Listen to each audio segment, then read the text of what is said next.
నమస్తే అండి. నమస్తే. అయోధ్య రామ మందిరం విరాళాలకి సంబంధించి, కానుకలకి సంబంధించిన వ్యవహారం దేశవ్యాప్తంగా ఎంత పెద్ద దుమారం రేపుతోందో మనం చూస్తున్నాం. ఇప్పుడు భక్తితో, శ్రద్ధతో దేవుడు మాకేదో చేశాడు, ఏదో చేయబోతున్నాడనే కృతజ్ఞతగా కానుకలేస్తూ ఉంటే, దేవుడి సొమ్మును కాజేసిన వాళ్ళని ఇంకేమనాలో గూడా మనకు తెలీదు. ఇప్పుడు అంతే కాదు. ఒక 125 మందిని లంచం తీసుకొని లంచమేగా అనాలి దాన్ని? లంచమే. ఉద్యోగాలిచ్చారట. దేవుడి మందిరంలోనే ఇంత అఘాయిత్యం, అకృత్యాలు, దౌర్జన్యాలు అయితే బయట గురించి ఇంకేం మాట్లాడుకోగలం? ఈ విషయం బయటకొచ్చినప్పటి నుంచినండి,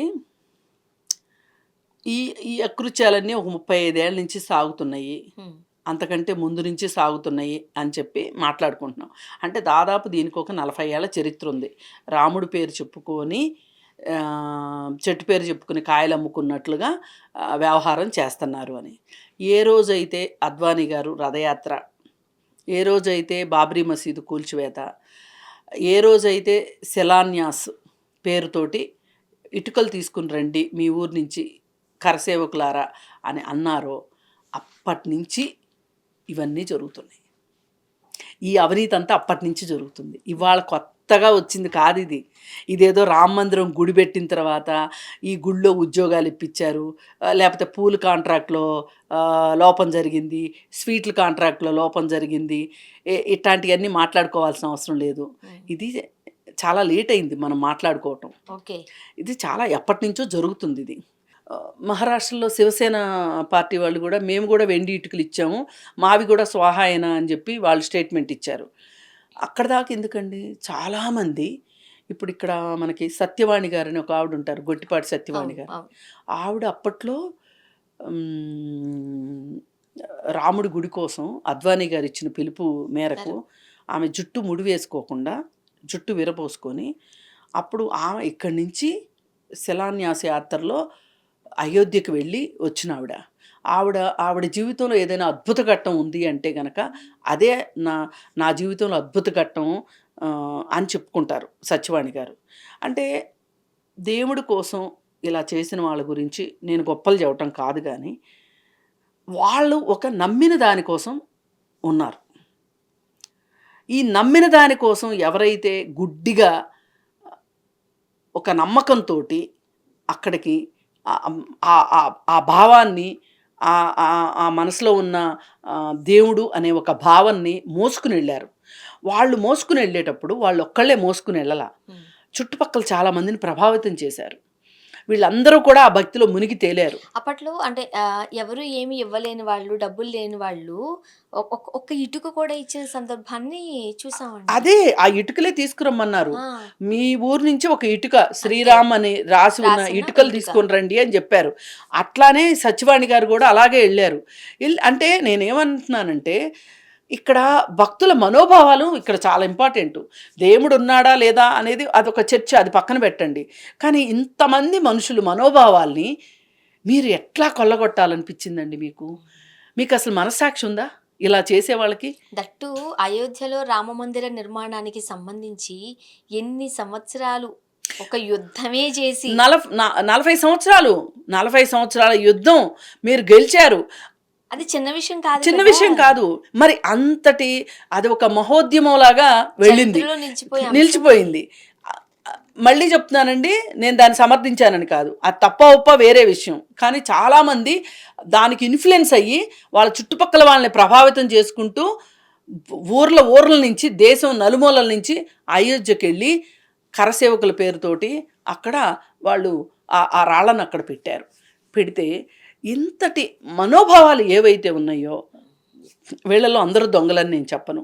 నిజంగా దేవుణ్ణి నమ్మి మనసావాచ కర్మణ నమ్మి వెళ్ళిన వాళ్ళు చాలామంది ఉన్నారు. ఈ వెళ్ళిన వాళ్ళందరూ మనోభావాలు ఉన్నాయి అక్కడ. వీళ్ళందరి కష్టార్జితం ఉంది అక్కడ. మరి ఉంటే అక్కడ ఆ ప్లేస్లో అయోధ్య కట్టినప్పుడు రాముడి గుడి కట్టడం కోసము అని చెప్పి తీసుకున్న విరాళాల్ని పక్కదారి పట్టించడం ఎంతవరకు న్యాయం?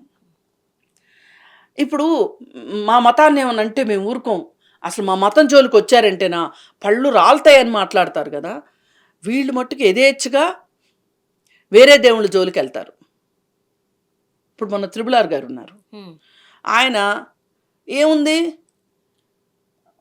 రెండు చెక్కపేళ్ళు 2 చెక్కలు 3 మేకులు. 3 మేకులు అని మాట్లాడారు. న్యాయమా అలా మాట్లాడటం? వేరే మతాన్ని అయితే మీరు అంత సులువుగా తీసుకుంటారు. ఇప్పుడు ఏం చెప్తాడండి త్రిబులారు దీనికి? ఒక్కడ కుక్కిరి పెళ్ళి అయిపోయారు ఒక్కొక్కళ్ళు. బీజేపీ వాళ్ళు తప్పితే అందరూ మాట్లాడుతున్నారు ఇవాళ ఈ విషయం గురించి. అంతెందుకండి, తిరుమల లడ్డు వివాదంలో అది నెయ్యిదా లేదా కల్తీదా దానికి కోర్టులో ఏం చెప్పింది, దానికి వచ్చినాయి అన్ని మనం చూసాం.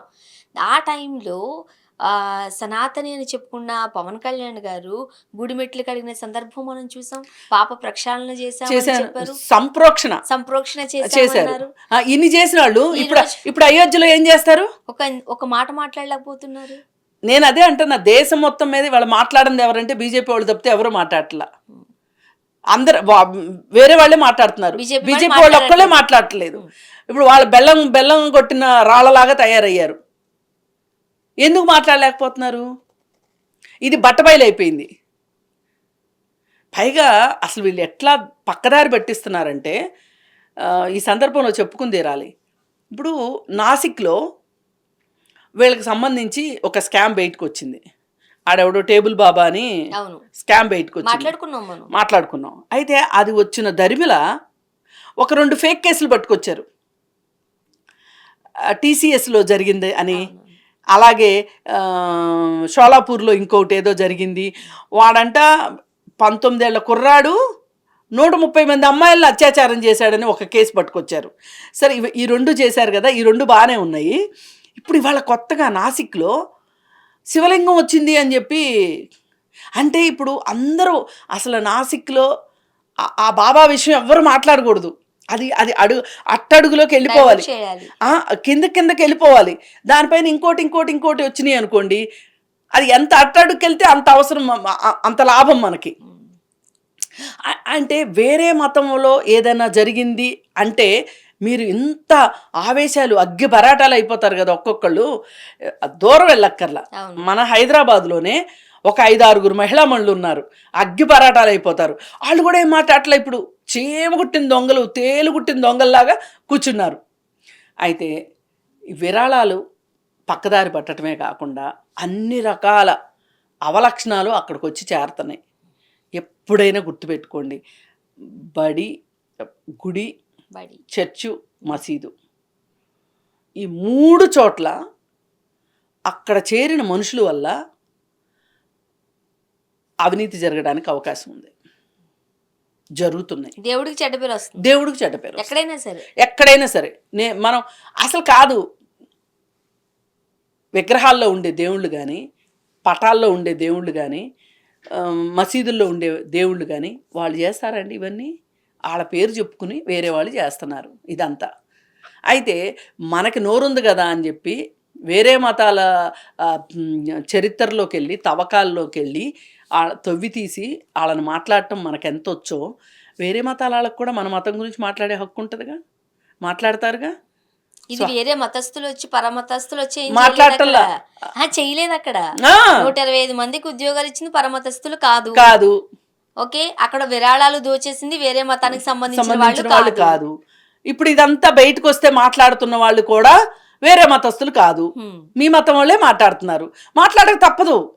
అంటే నేను అనేది సామాన్య ప్రజలు చర్చించుకుంటున్నారా లేదా, మాట్లాడుతున్నారు. కానీ ఎవరు మాట్లాడలేదయ్యా అంటే ఆ దేవుడి పేరు చెప్పుకొని జీవన వృత్తిగా ఏర్పాటు చేసుకున్న జర్నలిస్టులు కావచ్చు, రాజకీయ నాయకులు కావచ్చు, వ్యాపారవేత్తలు కావచ్చు, వాళ్ళందరికీ మటుకు నోళ్ళు మూతపడిపోయినాయి. ఈ 125 మంది ఎవరికి డబ్బులు ఇచ్చారు, ఎంత డబ్బులు ఇచ్చారు ఏంటి, అవన్నీ కూడా బయటకు వచ్చేస్తాయి.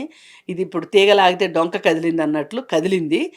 దీనిపైన మట్టుకండి నిష్పక్షపాతమైన విచారణ జరగాలి, దోషులకు మట్టుకు శిక్ష పడాలి.